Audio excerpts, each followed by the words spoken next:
Hey y'all, this is TCA Gaming. So in this video, we're going to be doing a PSA returns. It seems like this stuff kind of comes in waves. I've got 3 bulk orders that all come in this week. Plus I have another 3 orders coming in from PSA that are smaller but have more quality cards to them. I know that these can get a little boring at times, so I'll try to keep the conversation going, and hopefully I won't run off in random tangents about stuff that do absolutely nothing to do with Pokemon, like, you know, one of my previous videos about guns. Man, I just kept going on and on. I know in that one, it's just because, man, people are all over the place with that stuff. But, you know, I actually had some pretty good returns on this stuff, mainly in the beginning. At the end, I was pretty much butchered, but I was pretty happy with some of these grades. I mean, a lot of the stuff I've become a lot more aware of the little things that PSA does not like.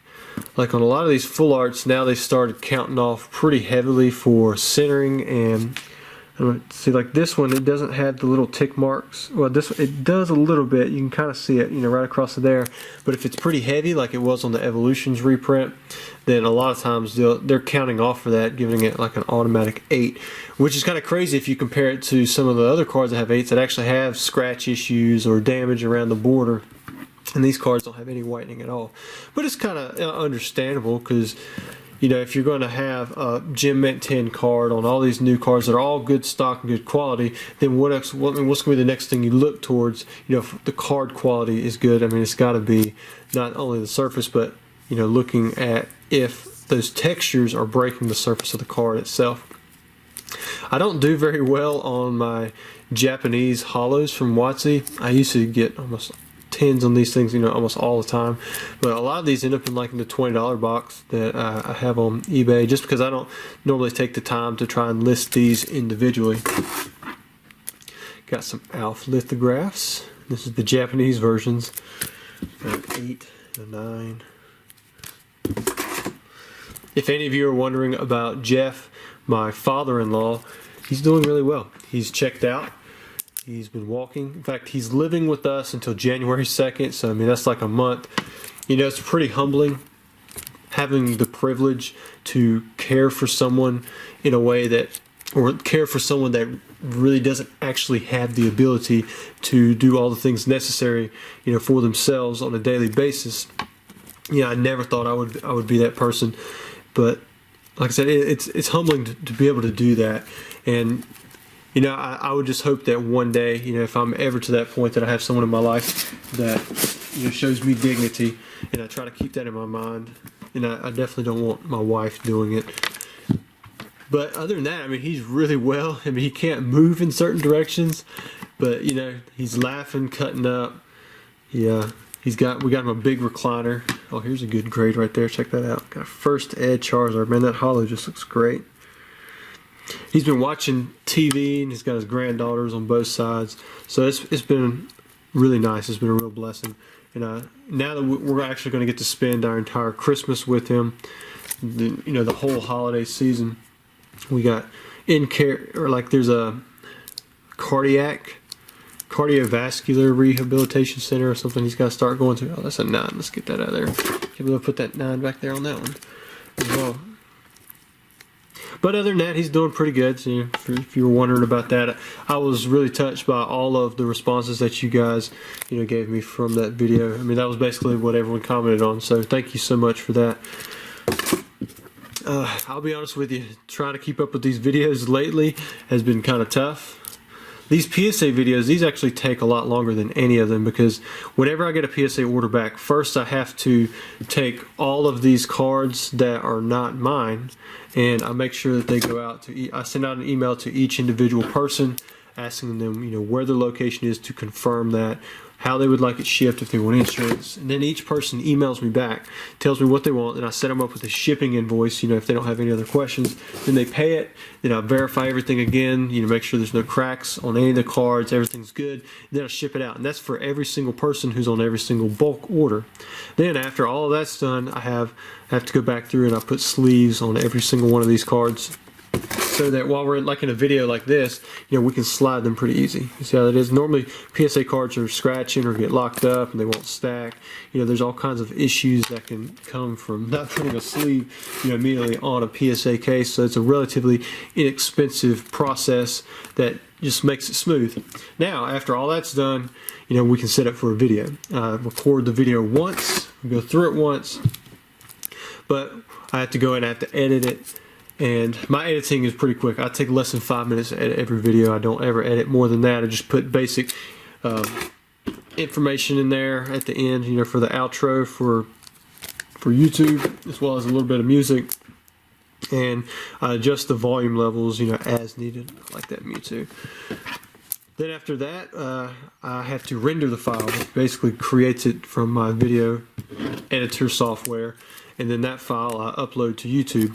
But with PSA videos, I actually have to do 2 videos because I have Patreon, and patrons actually get to see these videos early.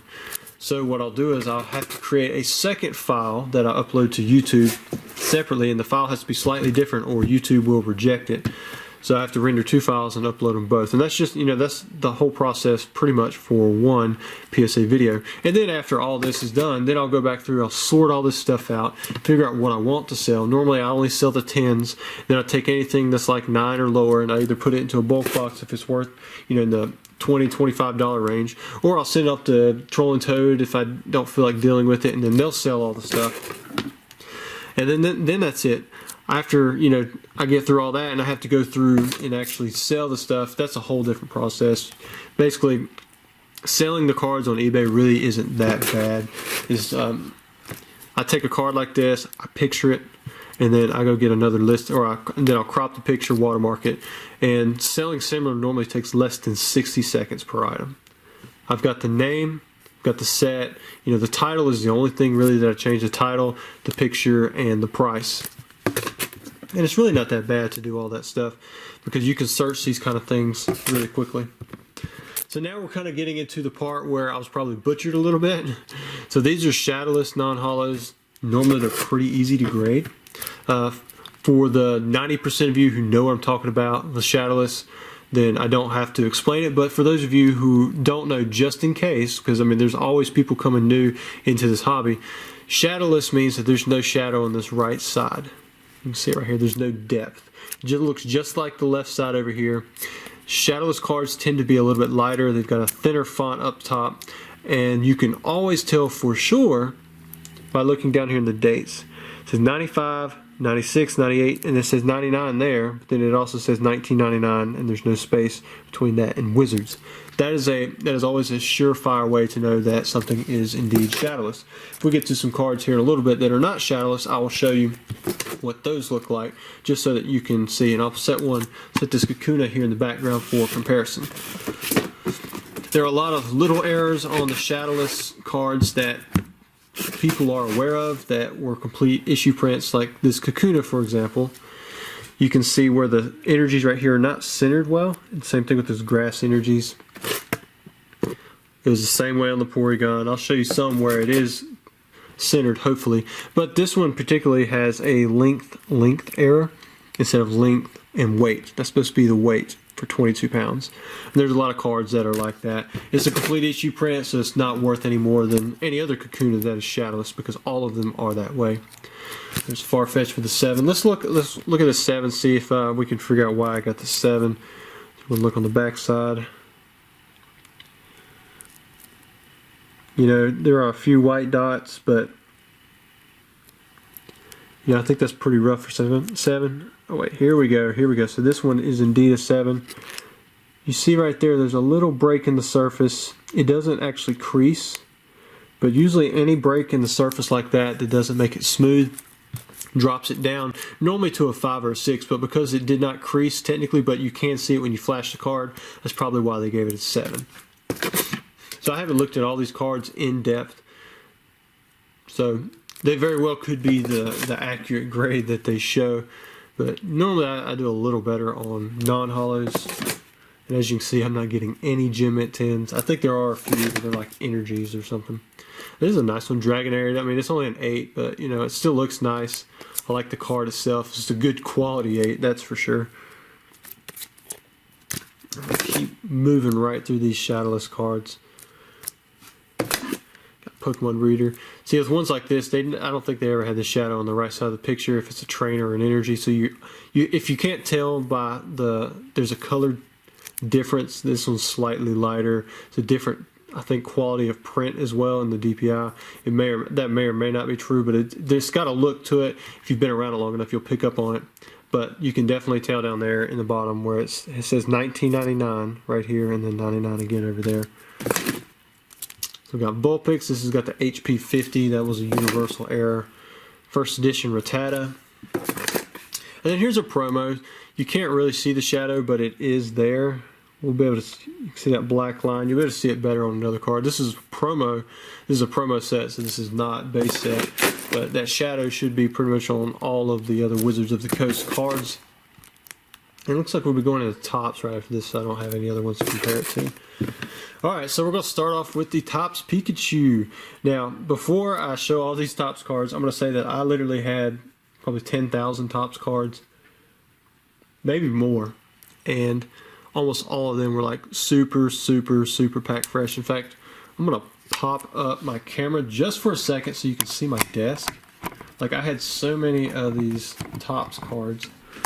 Like, my desk, it literally has like just sets of individual Topps cards, you know, in order that I just laid below the glass because I thought it was pretty cool. And it was the same way for Topps Series 2 and 3 non-hollows. I had tons of it in the hollows. I mean, I've got 2 giant binders that I just kept the ones that I liked, and then the rest of it I graded. So I had a lot to choose from. This wasn't like I picked up a set and I thought the entire set was meant. It was, I had lots and lots and lots of these to choose from, and I took the best ones that I thought I had, and I thought for sure they were going to get Gem Mint 10s. So we're going to start off and let you guys see the grades. We've got an 8 on this Pikachu. It's just the regular hollow. Same with this one, just a regular hollow. We got an 8. Charizard, regular hollow. And what I mean by regular hollow, there's no texture to it. It's got the blue right there. It doesn't, there's, what is it, like 4 or 5 different versions. You got Techno, you got Sparkle, you got the ones with the like the bubbles in the background. You got some that have texture going out like this. I'm trying to think. I think there's a few more. I mean, there's a bunch of them. You got blue, black, green, red. I think those are the 4 colors, and what I mean by that is like the color of that on the back side. Looks like the regular is just the blue. Maybe we'll have some of those other ones later on. Got a PC clear Charizard 8. Kind of like that one. I'll set that in the back. I just got a 10 for 55 bucks. So I mean, it's not like it's super expensive. These die cuts, I had a lot of these to choose from too. I thought these would have done pretty well, but you know, they could have been anything that made them think that that was an 8, and even lower on this one, a 5. Like, I'm not sure what it was. Could have been one of these impression marks that they were looking at, thinking it was damaged. It's got a little bit of wear right there. I mean, really, it's just from where it was pushed out or where it was printed out. But you know, it's still a cool card. Probably stick them back in my collection. Then we got some 6s.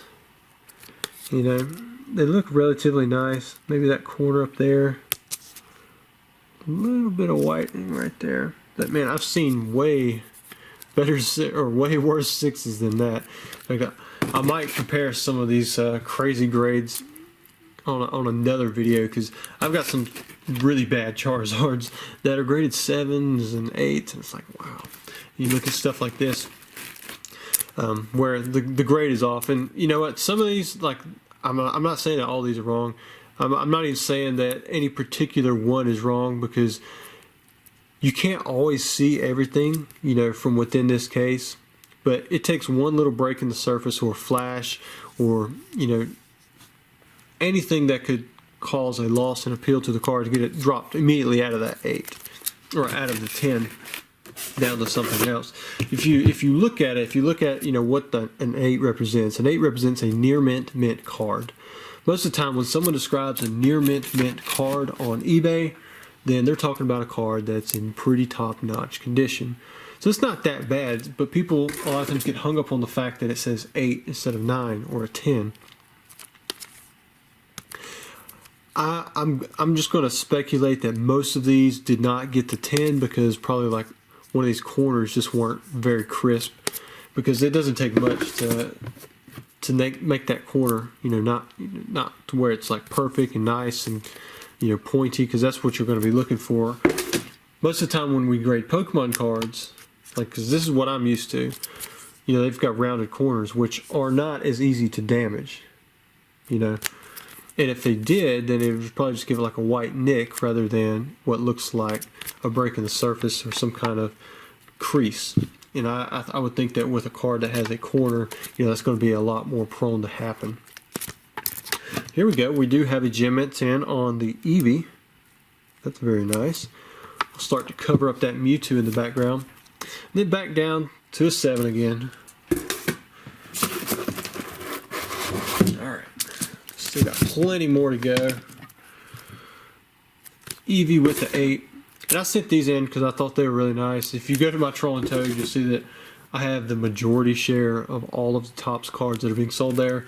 Like, most of this stuff wasn't listed until I sent them the Excel spreadsheets detailing out what the sets were, you know, where the cards come from. I do not think they specify, you know, what type of TOPPS set is from, like if it has a different color, mainly because that would have been pretty tough. I mean, I just wanted to get it to the system, you know, period. I had thousands and thousands of them, and I just saw them sitting.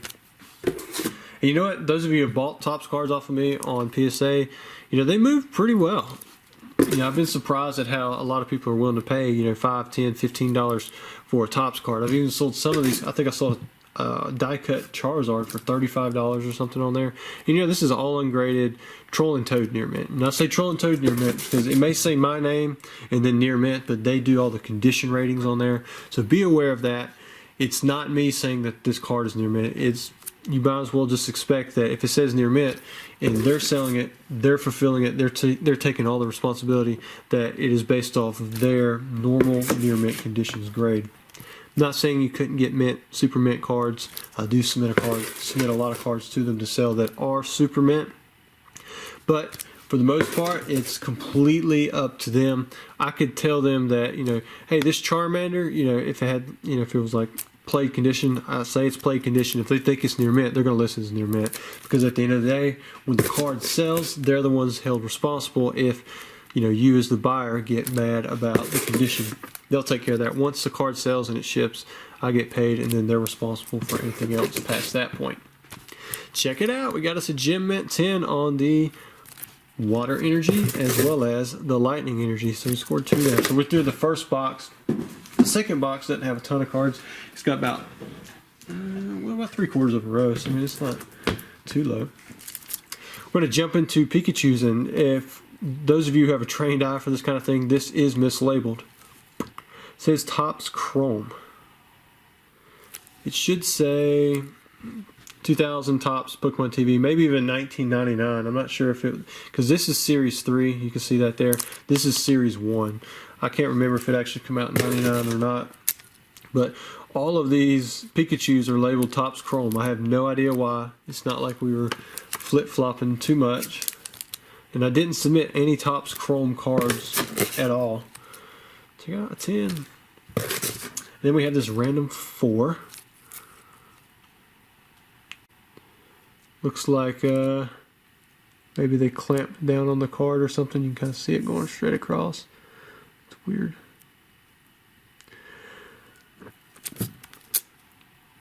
Yeah, you can see on the front side, it was like it was bent in half. I definitely don't think I would have submitted that.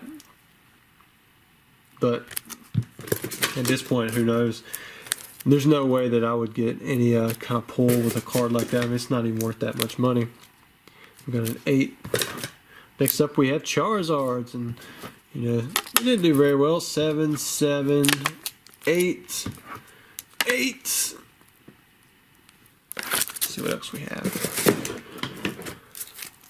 Oh, 6. It dropped down. Oh, here's one of those ones I was telling you about. This one has lines going straight out, and this is black version. So on the non-hollows, I don't think it really changes much, but on the hollows, some of them have textures or different types of texture. Next up, we got Blastoise, and it's the same as that Vulpix. I think I pulled this one out of a pack, so the fact that it has a 6, that's kind of surprising. Sometimes the 6 stick to each other. Got Charizard, alright. Another 8. Here we go. These are a little better. Got some hollow Charizards. This one has the stuff going out. And this one still shows as a blue, but it's almost like a textured plain foil. But that looks pretty cool. With that 9 and the 8. I'll put those in the background. Maybe where you can see that one a little better. Put that one over there. Alright, 2 more stacks to go. Now, this has turned out to be a pretty long video, so we'll have to cut this off for sure and do the other bulk returns in different videos. Got a 6 on that Jolteon, 8.5. I actually took this one out and looked at it. I don't know really why they gave it an 8.5, other than maybe a little bit of wear on this side, but the reason that would get a half-point grade is kind of beyond me. I'd almost rather have the 8, but it's kind of cool because I got this, what was it, the 6, an 8, 8.5, and a 9. I know a lot of people, when they collect, you know, one specific Pokemon, if they reach all their goals for something, you know, they'll start grabbing all the grades for like a base set Charizard. They want 1 through 10. They'll do the same thing with the Blastoise. I had someone come to me with the idea of wanting to do that with a Haunter. A first edition Haunter. They wanted to get PSA 1, 2, 3, 4, 5, 6, 7, 8, 9, 10. You know what? That's pretty much a tough endeavor.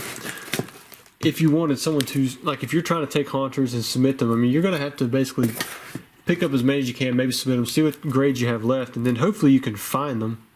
But those lower grades, to get 2s, 3s, and 4s, you know, it's kind of tough because you may have to take a near mint card and damage it in a way that you would make it think to get a 3. And it seems counterintuitive, but you know, I've seen people do it, and it's kind of strange.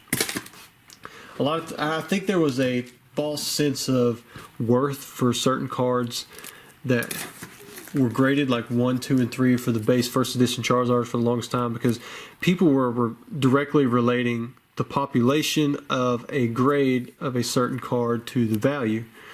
And just because, you know, there's only one, let's say, you know, Eevee in gym or a near mint 7 condition from TV Animation Series 3, doesn't mean that it's the rarest card in the world. It just means that that card hasn't been graded that much in a low condition because it's not really worth it.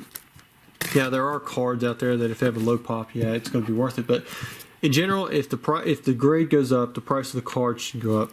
It shouldn't have anything to do with the scarcity of it at that point. If you have 2 of the exact same card, then the one with the higher grade in the better condition should be worth more.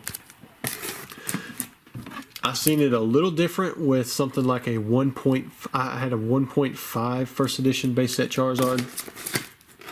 That one did bring a little bit of a premium over something like a 2 or a 3, just because it is a rare grade. It's not an impossible grade because it was done. However, it is a little bit more tough to find, and there are so many people out there trying to get the sequential Charizards in any grade, any variation, because you've got the gray, you've got the thick and the thin stamps, and there's no way I'm going to really be able to illustrate that if you don't know what I'm talking about, unless I show it to you, and I don't have those cards in front of me at the moment. Like that Mewtwo gym it's in. Should have put the Dragonite back there. So we're winding down. We're down to like the last 4 cards or so. I hope you guys enjoyed the video. I doubt any of you actually watched this all the way from the beginning to the end. But I'll tell you what, it's very, very encouraging to see you guys comment and tell me that you watch this stuff daily. I may go into that a little bit more in the next video. But anyways, I hope you guys really enjoyed the video. Don't forget to like and subscribe if you haven't already. It really helps out. And I'll see you guys hopefully tomorrow, 12 o'clock.